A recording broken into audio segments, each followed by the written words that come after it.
What's going on, folks? Ted from Nerd Immersion here, and I just wanted to address up front that I have gotten a new camera. This is a 4K camera. I also have raised my desk up for this particular video, which is why you might also see things bouncing, because I'm shaking the desk in excitement and it's bouncing the camera a little bit. But that being said, I can't tell. To me, it looks like in my recording software that my movements are a little stuttery or laggy, and that, like, if I move my hand, the hand will move slightly slower on the recording. I don't know how that looks for all of you, though, so please let me know in the comments. Does things look okay on the recording? But as I said, yes, as of today, Cobalt Press has officially announced Tales of the Valiant as the successor name for Project Black Flag. I realize that there's a lot of discourse and misinformation regarding the changing of code names of projects lately, and I'll get to that in a future video, but we knew Project Black Flag was always going to be the code name for Cobalt Press's upcoming new RPG, which was originally going to be something wholly unique, and then once the Creative Commons update was brought by dumping the 5e rules into Creative Commons, it shifted over to being a 5e kind of evolution project. So let's go ahead and take a look through a couple of the things that have come out for it, and then I'll give you my thoughts, as I'm not 100% sure on it personally. So here is the article that came out this morning. It says, "Be bold, be brave, be valiant." It's a good call to action, like tagline. This is a thing you could put on the bottom of the front cover of your book, right? Tales from the Valiant, the name of the book. Be bold, be brave, be valiant. It's a good marketing, like, catchphrase. So I gotta give them props for that. It says, Project Black Flag has taken bold steps forward to keep 5e vibrant in an evolving industry, but we're not done. Since January, Cobalt Press and the growing 5e community have worked together to create an open, independent version of 5e. Today, we reveal the name of the bold future of Cobalt Press, or for Cobalt Press, Tales of the Valiant. It's got the Cobalt Press blue in there, which I think is a nice touch, right? Cobalt Press, as you can even see just from the aesthetics of the website, are kind of known for their cobalt blue color. So I like that. I still would have preferred some, I mean, I honestly think you could have just done black and white. I realize that's not a lot of oomph to it, as it were, but Black Flag was a strong name and it evoked a lot of, I guess, power, if you will. And I would have liked to have seen some sort of through line. Now, I guess you could argue the font that you see here with the sort of tails and like the little, I'm calling these things tails, right, off the V and the A and so on. It kind of looks, the font gives me a piratey vibe. I realize that's kind of hard to quantify, but when I look at it, it reads like a pirate font to me. So I guess maybe that's what they're going for. It says, Tales of the Valiant is a core fantasy role-playing game that builds on the Creative Commons foundations of 5th edition. We are writing it now. When it's done, TOV, which TOV is nice. It also kind of evokes the TOB, right? We have Tome of Heroes, TOH, Tome of Beasts, TOB. So it kind of has that. So TOV or TOV, depending on how you want to go about it, will be based on the new core fantasy role-playing rules. And if you're just joining us, Cobalt Press is committed to releasing core fantasy role-playing to everyone under an open, perpetual, and irrevocable license. It's sort of like the SRD, but more thorough. TOV rules will be available in 2 books, the Player's Guide and the Monster Vault. The Player's Guide includes 13 base classes, lineages and heritage for classic fantasy role-playing, and the rules you need to play or GM, all between 2 covers. The Monster Vault includes every dungeon-crawling and fire-belching fantasy creature you need to start. Tales of the Valiant goes to Kickstarter in May 2023 and ships to backers in 2024. Kickstarter backers get an inside track with 2 additional sets of playtest material during development. And sign up now to get notified. Here is the website. Again, coming to Kickstarter. There is a little trailer. It's nothing too crazy.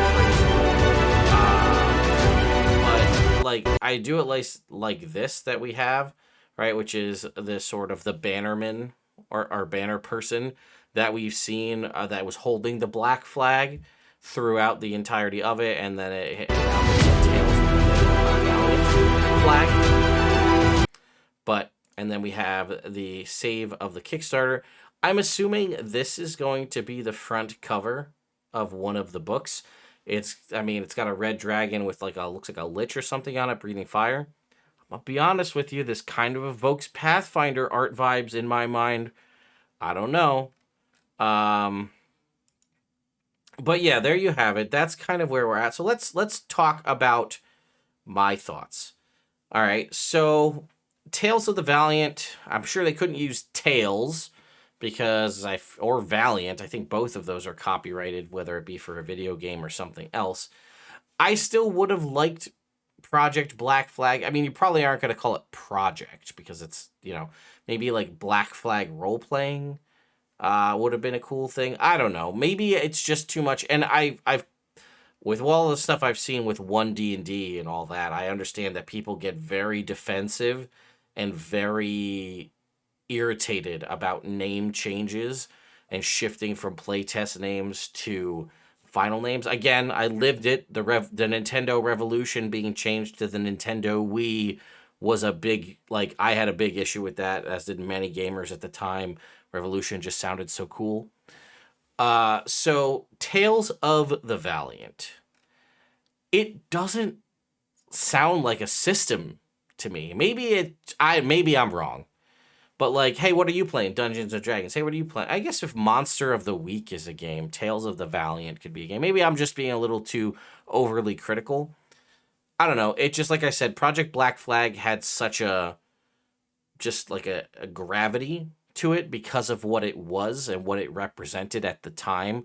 Again, and we are kind of moving on from the world of the OGL situation, never forgetting what happened and what got us there, but, moving on to newer things, whether it be Tales of the Valiant or going back to 5th edition or onto some other new system entirely, right? I don't know. But they're committed to this May Kickstarter, and I understand, and this is a thing I want to make sure I make very clear, that you can have a Kickstarter before a product is finished and use the funds from the Kickstarter to fund the project. That's not unheard of. It's actually quite common. I know Cobalt Press and I know a handful of others sometimes have the product basically finished by the time they go to Kickstarter, so that when it goes to Kickstarter and the Kickstarter ends, very shortly after, you will have a PDF copy of it, and basically everything was ready to go, and it's just this is to fund printing.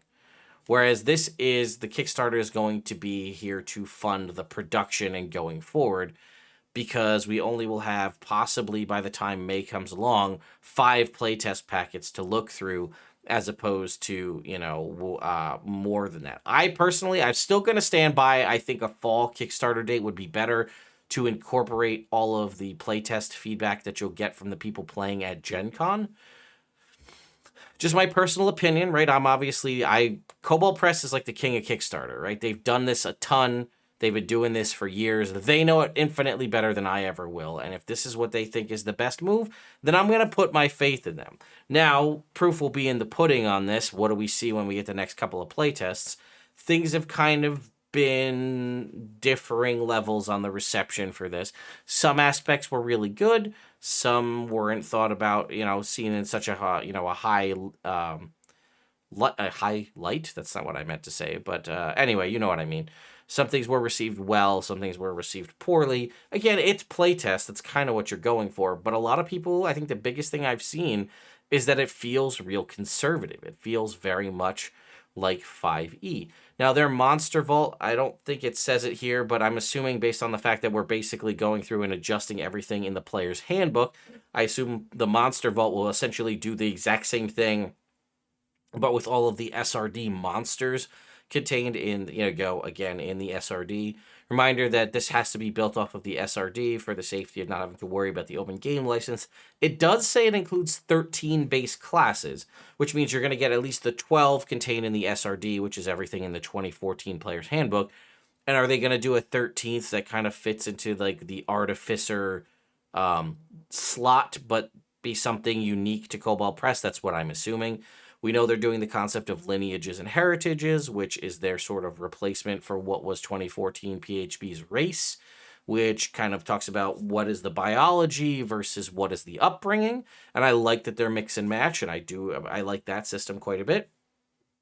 And again, there will be new specific and unique mechanics, whether it comes to weapons, things like removing inspiration for their new luck mechanic, and things like that. And again, the monster vault will have all of the different monsters you need. I'm assuming it will include a variety of new unique monsters, as well as there's an update happening, I think, right now for the 2023 version of Tome of Beasts 1. So Tome of Beasts 1 came out several years ago. It's something that a lot of us are very fond and familiar with. They're kind of updating that to bring it up to speed with the other more recent Tome of Beasts release. I'll hopefully get a chance to work on some aspect of this project at some point. I have a lot of friends over at Cobalt Press. Again, I can't say what, in my opinion, will be worth in any way, but I definitely wouldn't mind working on something. And I want it to be successful. And I would love if Tales of the Valiant came in to become the new Pathfinder. Like as Pathfinder was to 3rd edition, Tales of the Valiant becomes the same thing, but for 5th edition. That'd be really cool, and it would be nice to have another core fantasy kind of role-playing system out there for those of us who want to play that style of game, but don't want to continue to play with 5e, whether that's 2014 or 2024 version, or play with Pathfinder 2nd edition or 1st edition or what have you. I like I said, I like some of the stuff that I've seen. I think I need to see more, and I think that's going to be critical. But I've seen a lot of your comments saying that, you've become less and less interested as time has come on. I personally would love to have seen what they were working on before 5e got dumped, the SRD got dumped in the Creative Commons. I'm very curious to see how that would have ultimately looked. But I think that's going to be just one of those things that lives on the cutting room floor that we'll never see. Or maybe it gets dusted off in the future in some other aspect. Who knows? So ultimately, let me know your thoughts in the comments down below. What do you think of Tales of the Valiant as the the name that has replaced Project Black Flag? I guess going forward, these Project Black Flag Fridays will now be Tales of the Valiant Fridays. And then again, keep an eye out, as I will be keeping an eye on when the Kickstarter goes live. I'm curious to see what other kind of art and things we see as time goes on. Perhaps we'll get like cover drops to show us what the front covers of these books will actually look like. But like I said, looking at the art that was there, it kind of gives me Pathfinder vibes. Here, I pulled it up specifically, right? Here it is. That, I don't know, kind of, they all have all the fantasy things. This is very clearly, like, I recognize this Lich kind of art as Cobalt Press art, but just the overall take of it gives me Pathfinder vibes. I don't know. So, also, let me know your thoughts about the blue and silver. Like I said, if it was on, actually, let me take a look at that again. Okay, I think I just want to point out, I noticed something. I really like this here, where the Tales of the Valiant is just the letters here. I don't really like this with the splash behind it of all this blue.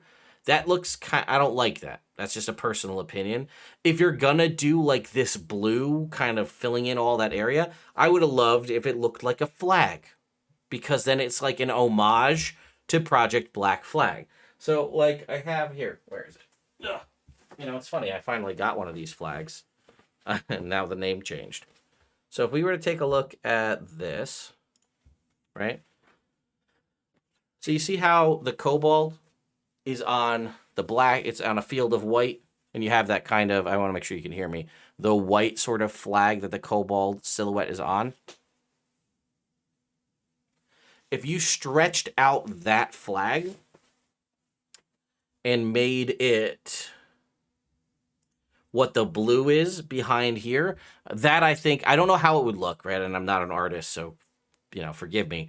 But I think that would look a little nicer, and it kind of has that tie-in to Project Black Flag, like, ooh, it's on a banner, right? So that's kind of like thing. I think that would be cool, but if we're picking between the two, I think I very much prefer this, where it's just a thin outline around the letters as opposed to this, like, blob of blue. Personal opinion, but I do think, like I said, a nice, I guess, yeah, and I do think that these kind of remind me of, like, pirate cutlasses. Although, what's up with this Pinocchio E over here at the end kind of feels a little funky. I realize I'm nitpicking letters and fonts, but, I do care about this. So like I said, I would have liked to seen a little more homage to Project Black Flag in the name or the design of it in some way. And I think we have a little bit of that in the way the font is designed. But let me know your thoughts and opinions in the comments down below. Do you like the name Tales of the Valiant? I mean, we knew we were never going to have Project Black Flag as the final thing, because that just sounds like a code name. But could there have been something else? Could you have taken the term with flag or banner and kind of extrapolated it into something? Maybe. I don't know.